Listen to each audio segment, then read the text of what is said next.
Masarap mamuhay dito sa Japan.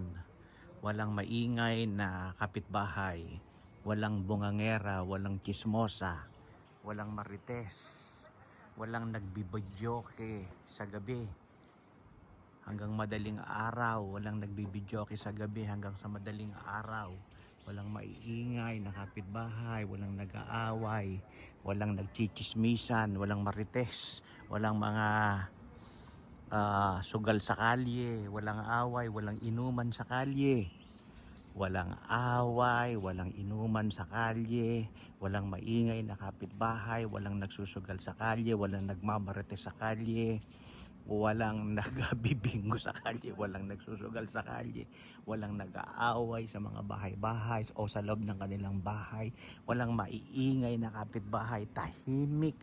Ang sarap mamuhay dito sa Japan. Sana ganito rin sa Pilipinas at sana saan panig ng mundo ay ganito. Tahimik, payapa. Napakasarap mamuhay sa ganitong lugar. Pwede naman pala no, na magkaroon ng ganitong tirahan pamumuhay. Pwede naman pala, no? Yung kapitbahay mo hindi maingay, hindi magulo, no?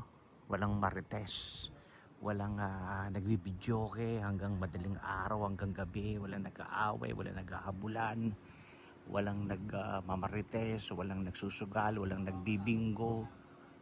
As in, wala. wala. Ito playground to rito no, playground, tapos may pre-CR. Ang galing, no? Yan. Nung patapos na ang season ng cherry blossom, ay dito picnic yung mga family. Tradisyon nila yon. Okay, ito na yung van namin.